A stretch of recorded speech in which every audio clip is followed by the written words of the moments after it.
नमस्कार साथियों, स्वागत आप सभी का आपके अपने YouTube चैनल पर। साथियों, हाल ही में इसी साल यहाँ पर पश्चिम बंगाल में चुनाव होने जा रहे हैं, विधानसभा के चुनाव होने वाले हैं।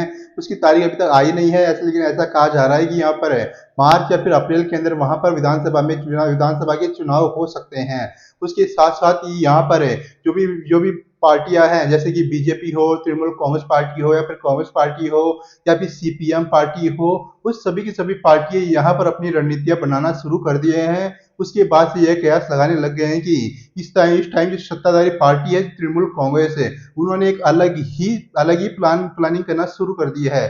उसी के बारे में बात करेंगे। साथ ही क्या क्या मुद्दे पश्चिम बंगाल चुनाव में उठाए जा सकते हैं, क्या उनके समाधान हो सकते हैं, इसके साथ साथ ही वहां पर किसकी पकड़ सबसे ज्यादा है, उसके बारे में भी आज के इस वीडियो में चर्चा करेंगे। तो आपसे रिक्वेस्ट करते हैं कि वीडियो को लाइक कर दीजिएगा, चैनल को सब्सक्राइब कर लीजिएगा।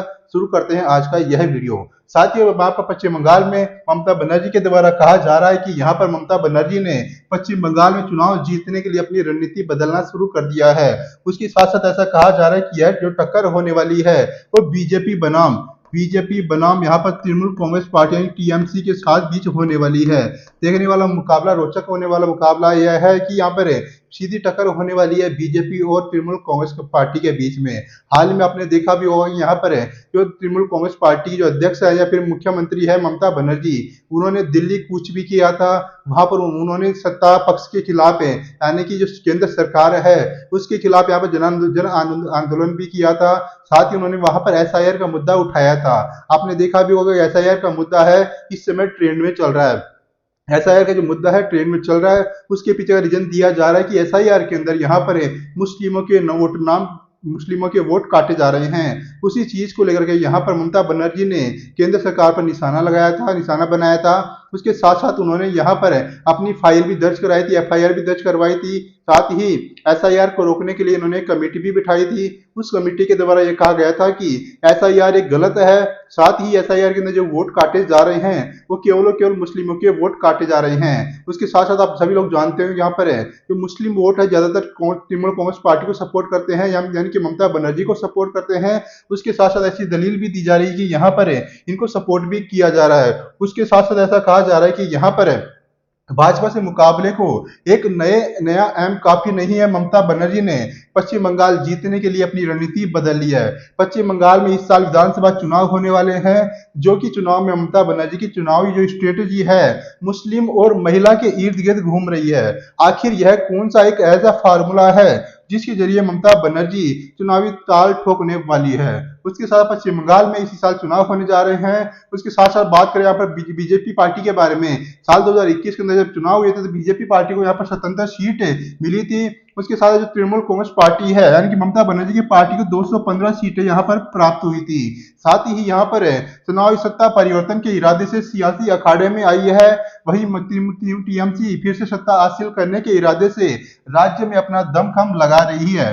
भाजपा लगातार ममता सरकार पर आरोप लगा रही है कि इसके बावजूद भी ममता बनर्जी की लोकप्रियता पूरी तरह से बरकरार है। इसके पीछे जो वजह है डबल एम है, यानी कि डबल एम का मतलब है मुस्लिम और महिला। इन दोनों के इर्द गिर्द ही सीएम ममता बनर्जी की चुनावी स्ट्रेटेजी घूमती रहती है। साथ ही जानेंगे आज की इस वीडियो में विस्तार से आखिर इनके बीच में क्या हो सकता है, उसके पीछे क्या कारण हो सकता है। साथ ही यहाँ पर आप देख सकते हो कि मुस्लिम और महिला सरकार में आने के बाद ममता बनर्जी ने इन्हें हमेशा प्राथमिकता दी है और इनकी ईमानदारी के साथ सेवा की है। कई मौकों पर देखा गया है कि जब ममता बनर्जी ने खुद को एक ताकतवर महिला के रूप में पेश किया है, ठीक उसी तरह से सुप्रीम कोर्ट में भी देखने को मिला था। यानी कि बीते दिनों में यहाँ पर स्पेशल इंटेंसिव रिवीजन यानी कि एसआईआर के खिलाफ अपना केस लड़ने के लिए सुप्रीम कोर्ट में खुद ही पेश हुई थी। सीएम कोर्ट नंबर 1 में घंटों तक खड़ी रही थी। साथ ही चीफ जस्टिस ऑफ इंडिया यानी कि सूर्यकांत की अध्यक्षता वाली बेंच के सामने अपना केस भी रखा था। इसकी रणनीति के साथ ही ममता बनर्जी फिर से मैदान में आ चुकी है। यानी कि एसआईआर के मुद्दे को मैन चुनाव में लाने के लिए यहाँ पर ममता बनर्जी ने खुद ही वकील बन गए, खुद ही अपनी दलीलें पेश की थी। उसके साथ साथ वो सूर्यकांत मिश्रा जो कि अध्यक्ष है उनके सामने इस चीज को रखा भी था। उसके साथ ऐसा भी कहा जा रहा है कि यहाँ पर पट्टी बांध करके उतरी मैदान में। इंडियन एक्सप्रेस के मुताबिक साल 2021 की तृणमूल कांग्रेस पार्टी पर भ्रष्टाचार के आरोप लगे, उस दौरान कटमनी और सिंडिकेट कल्चर चर्चा में थे। ममता बनर्जी पार्टी छोड़ने वालों से जूझ रही थी। इसी दौरान भी ममता बनर्जी ने खुद को सशक्त महिला के रूप में पेश किया था। जब से आरोप लगे तो कई लोगों ने पार्टी छोड़ करके भागने लग गए थे। हालांकि ममता बनर्जी इस दौरान काली पट्टी बांध करके रैलियों में जाने लगी थी और खुद को ऐसे नेता के तौर पर पेश कर रही थी जिसे दबाया नहीं जा सकता। उन्होंने बांग्ला निजेर में की चाहिए, यानी कि बंगाल में अपनी बेटी चाहता है, ऐसे कैंपेन चलाए थे और इसका असर कुछ ऐसा हुआ कि वहां पर तृणमूल कांग्रेस पार्टी को 294 सीटें में से यहाँ पर 215 सीटें मिली थी। साथ ही बीजेपी को यहाँ पर स्वतंत्र सीटें प्राप्त हुई थी। उसके साथ ऐसा भी कहा जा रहा था कि यहाँ पर जो सीधी टक्कर होने वाली है वो ममता बनर्जी और साथ ही नरेंद्र मोदी जी के बीच में होने वाली है। साथ ही आपने देखा भी होगा ममता बनर्जी है वो मुस्लिमों की हितैषी मानी जाती है, यानी कि मुस्लिम लोग ही, यानी कि अगर यहाँ पर बात करें पश्चिम बंगाल के अंदर है तो यहाँ पर लगभग 30% की जनसंख्या जो है मुस्लिम जनसंख्या है। 30 के 30% वोट यहाँ पर ममता बनर्जी को जाते हैं। ममता बनर्जी की मुस्लिमों में हमेशा से अच्छी पकड़ रही है।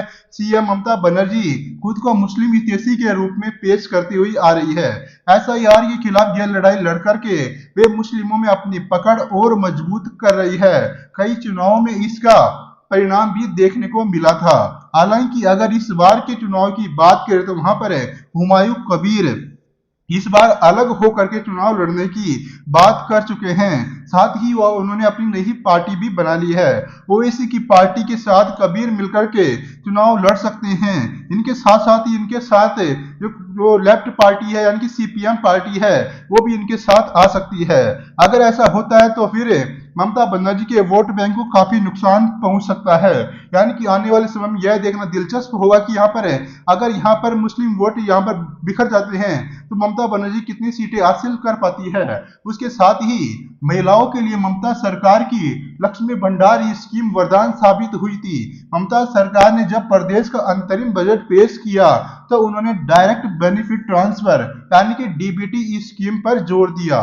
सरकार ने महिला लाभार्थियों के लिए लक्ष्मी भंडार स्कीम के लिए दिए जाने वाले पैसे बढ़ा दिए और क्लास 10 की परीक्षा पास करने वालों बेरोजगार युवाओं के लिए भी स्टाइपेंड की घोषणा की थी, यानी कि उनको भी यहाँ पर बेरोजगारी भत्ता देने की घोषणा की गई थी, जो कि इनके प्रमुख मेन हथियारों में गिने जा रहे हैं। उसके साथ साथ ही यहाँ पर लक्ष्मी भंडार में हर महीने 500 रुपए की बढ़ोतरी करने के बाद SC यानी कि अनुसूचित जाति और अनुसूचित जनजाति की महिलाओं को हर महीने 1500 रुपए मिलेंगे। साल 2021 में विधानसभा चुनाव से पहले शुरू की गई यही स्कीम महिलाओं के लिए हिट साबित हुई थी, लेकिन वैसे ही जैसे लाडली बहना हो, माझी लड़की बहन हो जैसी स्कीमों ने मध्य प्रदेश और महाराष्ट्र राज्य में बीजेपी को मजबूत किया था, ठीक उसी तरह से लक्ष्मी भंडार से 2.2 करोड़ महिलाओं को फायदा हुआ है, जिसमें 29 लाख SC और साथ ही 4.78 लाख आदिवासी महिलाएं इसमें शामिल है,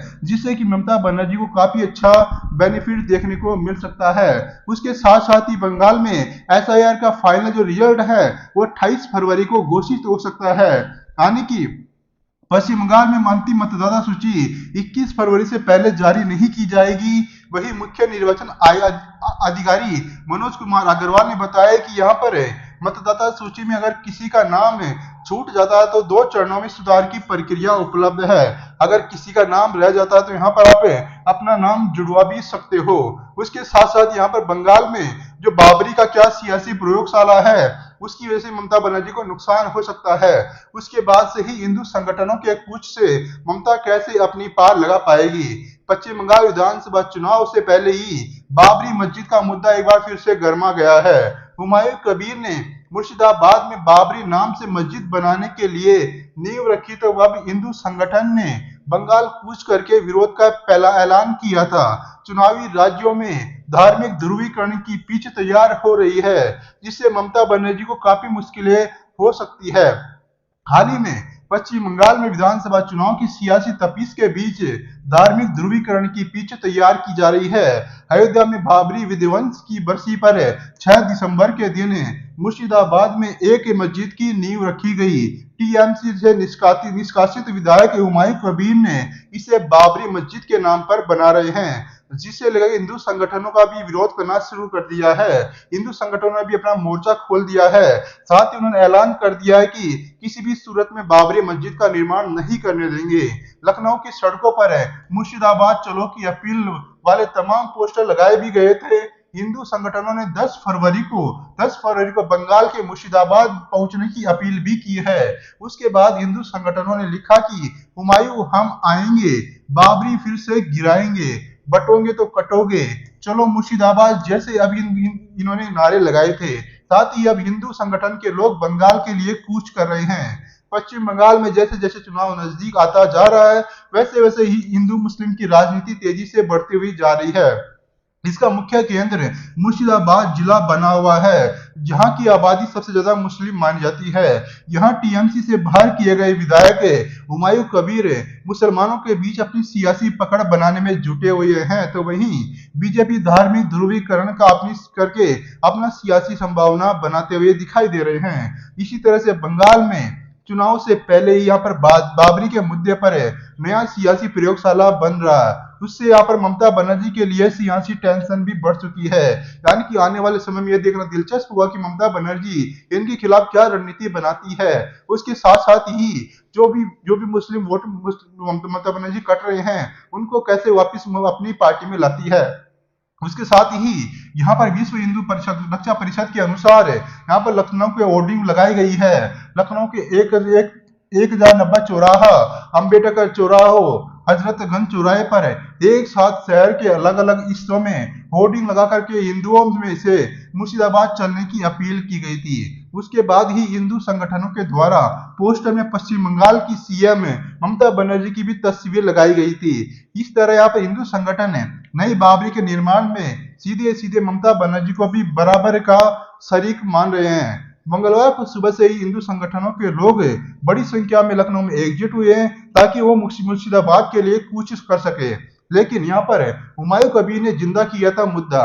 अयोध्या में बाबरी मस्जिद का वजूद ही खत्म हो गया था, लेकिन उसके बाद ही बंगाल की मुर्शिदाबाद जिले में यहाँ पर हुमायूं कबीर ने एक ऐसे विवाद को जन्म दे दिया है, जिसे लेकर के सियासत गर्मा चुकी है। इसके साथ ही लखनऊ की ये पोस्टर इसी की तस्दीक कर रहे हैं। तो यहाँ पर हुमायूं कबीर ने भी हिंदू संगठनों को खुली चेतावनी दे दी है। कह दिया है कि देखते हैं कि कौन रुकता है मस्जिद बनने से। बंगाल में बाबरी के नाम पर मस्जिद का निर्माण हुमायूं कबीर करा रहे हैं और अपनी अलग राजनीति खड़ी करना चाहते हैं। 6 दिसंबर को मस्जिद की बुनियाद रखने के बाद मुस्लिम समुदाय के लोग वहां पर बड़ी संख्या में लोग दान और निर्माण का सामग्री लेकर के पहुंच चुके थे। इसी तरह से हुमायूं कबीर बाबरी मस्जिद के बहाने अपनी राजनीतिक दशा और दिशा तय करने में लगे हुए हैं। उसके के साथ धार्मिक यहाँ पर ध्रुवीकरण भी हो सकता है, यानी कि यहाँ पर ममता बनर्जी के हाथ से मुस्लिम वोट छिटक करके यहाँ पर हुमायूं कबीर के साथ भी जा सकते हैं, जिससे कि यहाँ पर बीजेपी को काफी अच्छा फायदा देखने को मिलेगा। अगर मुस्लिम वोट यहाँ पर बिखर जाते हैं तो इससे डेफिनेटली फायदा बीजेपी को होने वाला है।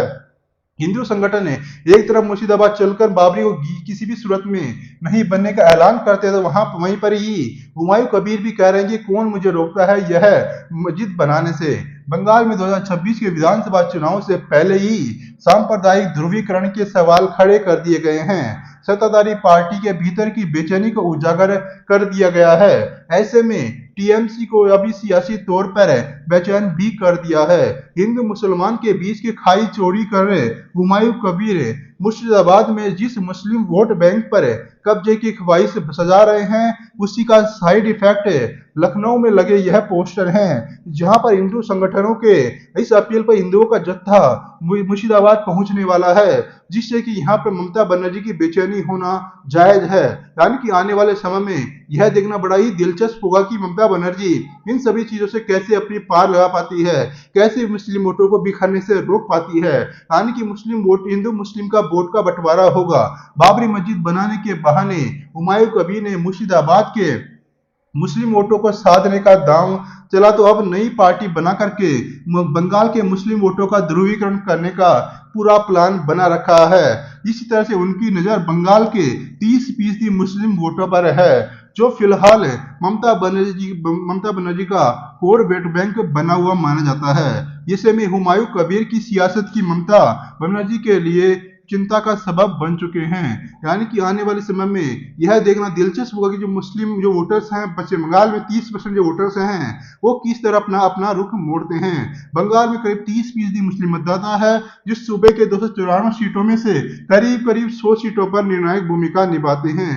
2010 के बाद से ही बंगाल में यहाँ पर मुस्लिम मतदाता टीएमसी का कोर वोट बैंक माना जाता है।